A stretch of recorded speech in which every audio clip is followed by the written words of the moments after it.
Welcome back to last week's album. What's going on, music fans? I'm Derek, I'm Kevin. and we're last week's album. And before we go any further, we're going to start things the way we always do with a beer.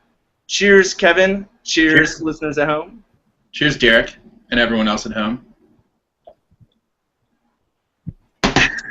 All right. So this week we are reviewing Pushing Against a Stone, which is the first major label solo release by Valerie June, although she's had some previous self-released albums to her credit. Kevin, why don't you give us a little bit more background? So Valerie is from Tennessee, but she now resides in Brooklyn. And as you mentioned, Derek, this is her first major label release. It's actually released by Concord Records, who owns Stax Records, which is no coincidence there, given her very Memphis sound. Stax is renowned for sort of starting the whole Memphis music sound years ago. There's a couple tracks written or co-written by T-Bone Burnett, also Dan Auerbach, who co-produced the album along with Kevin Agunas, who also co-wrote some tracks. And then Richard Swift also shows up to play a few instruments. So all that wrapped up together should give you an idea of what this album sounds like if you're familiar with all those musical references. If you're not, that's why we have the sounds like portion. All right, thanks, Kevin. Well, I'll kick it off. I think Pushing Against a Stone, Valerie June sounds like an American, Dan Auerbach produced as opposed to Mark Ronson, and more sober and more alive Amy Winehouse. Definitely more alive. For my sounds like, I have folk, soul, country, gospel, and blues all mixed in to a clawfoot tub full of musical moonshine. I'm borrowing and building upon an analogy that Valerie herself makes about her music. She calls it organic moonshine music, I think, but that's pretty accurate in my book. Absolutely. I like what you got there. All right, let's go to key tracks. I had Workin' Woman Blues, Somebody to Love, and Pushing Against a Stone. What did you think, Kevin? I also have Workin' Woman Blues and Pushin' Against a Stone, but I'll disagree with you on my third key track, which is Shotgun. But why don't you start us off with Workin' Woman Blues? All right, Workin' Woman Blues was the opening track on the album, and it opens with a pensive acoustic guitar riff and begins with June's vocals, which oftentimes can sound very vulnerable and soft, while other times, especially when they're layered, much stronger. But here it starts off very soft and vulnerable. However, the song really picks up momentum as a boogieing bass beat and still drums that really start building and ultimately building to this trumpet line and trumpet solo that just exudes soul and just really great beat, really just captured my attention right off the bat. Yeah, I agree with most of what you said there, Derek. I really like the trumpet. I thought it was nice and big, but not too big. It didn't steal your attention away. I think they kept the volume a little bit lower than you normally would with the trumpet and let it just kind of fit in seamlessly, which was a really nice touch. As you mentioned, the layered vocals, which is something Valerie June does a lot, just putting herself on top of herself. And with this particular track about a strong woman, it works really well to make her, as you mentioned, sometimes vulnerable voice sound a little bit more impactful. And then ultimately it just builds to this folk/soul number, which I'm not sure I've ever heard those two together in one track, but really nicely done the way they bring those genres together, very seamlessly, almost effortlessly for a nice little opener track. So yeah. Absolutely. Well, I'm going to jump into my next key track, although it's the one we differ on, mostly because it's the second track on the album, Somebody to Love. This one starts off very simply again with a very softly strummed ukulele and June's vulnerable voice again. Ultimately, some violin comes in and provides a, spark to kind of increase the overall pace of the number. Just a really good, more rootsy Americana type feel, and the ukulele was very different but sounded very cool. One thing that did capture my attention, though, is the song's title, Somebody to Love, and towards the end, she croons, I'll be somebody, you can call on me. And that struck me, because I was like, she's from Tennessee, she's saying, I'll be somebody. I think this is a response to Kings of Leon's Use Somebody, where they're saying, I need somebody, I'm trying to find somebody, and she's saying, I'm that person.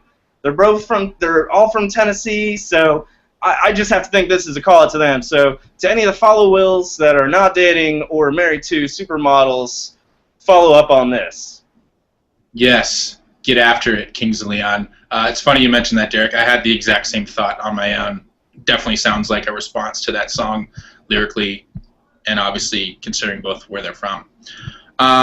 For my next key track, I had Pushin Against a Stone, title track off the album. Starts off with this super sexy, fuzzy blues guitar, bouncing B3 organ, plodding percussion. Then it gets into this call and response chorus with this gospel backing choir, which is really nice, and then into a blazing, frantic guitar solo.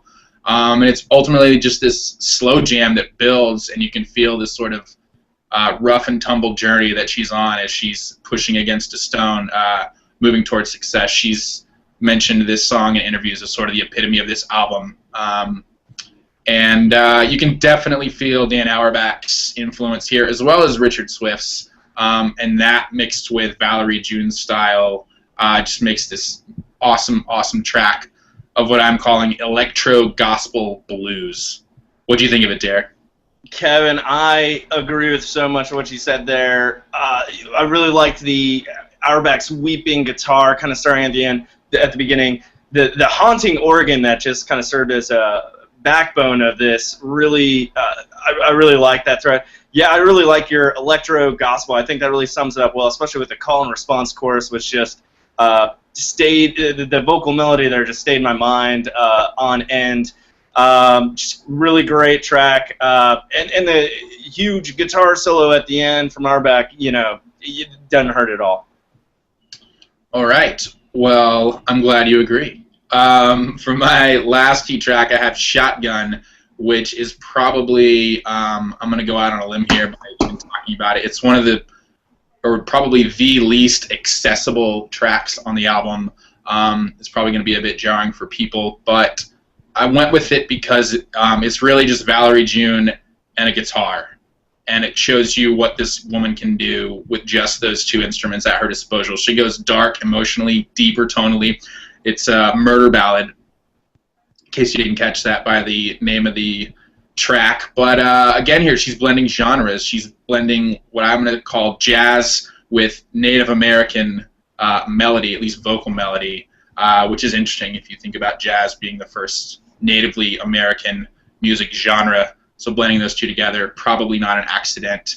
But yeah, it's an awesome, awesome track that shows you, again, the power of what she can do all by herself and the guitar. So check it out for sure. Kev, thanks for clearing that up. I wasn't sure the song Shotgun was about a murder or a killing or anything. I thought it was really about drinking a beer very quickly. So thanks for clearing that up for me. I thought you might be confused. Overall rating. I'm going to give this one a 5. Whoa. You forgot best lyric. Oh, I did. All right. Go ahead. My best lyric is from a track called On My Way, which she co-wrote with Booker T. Jones. And the line goes, went to a beautiful place one time, didn't care nothing about a nickel or a dime, sat there watching the river roll by, spent my whole life with a tear in my eye.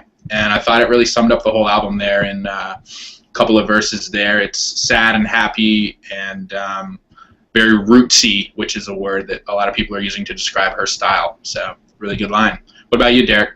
Mine kind of harkens back to the same thing. Definitely talks about her, eschewing the big city lights, more or less. This one comes from a song called Tennessee Time. Thought there'd be something in those bright lights, but all I got was lonely, sleepless nights. Now I know what I didn't know back then. So when I get to Tennessee, I'll never leave again. Nice. All right, can we go to overall rating now? Now we can go to overall rating. Go ahead. I'm giving this one a 5. If you couldn't tell the first time I tried to give it a 5. I thought it was really good, solid, top to bottom. as you mentioned, just blending a whole bunch of genres that you wouldn't expect to be appearing in the same song, but they do seamlessly, effortlessly, and nothing sounds repetitive on the album really at all. And I just really enjoyed it. I think June's got a lot of good things coming, and be looking forward to hearing more from her. All right, Derek, you've swayed me. I've been struggling all day with whether to go with a 4 or a 5, but I'll do it. I'll give it a 5 as well. The only reason I was leaning towards a 4 was because I felt like Dan Auerbach's production was a little heavy-handed on a couple of tracks. They felt a lot like Black Keys tracks, but that's not such a bad thing. Black Keys is a great band. But again, just about Valerie June, you know, this world-weary voice that can be vulnerable yet strong, sad yet hopeful. As you mentioned, Derek, she can hop from genre to genre and blend them together like a boss.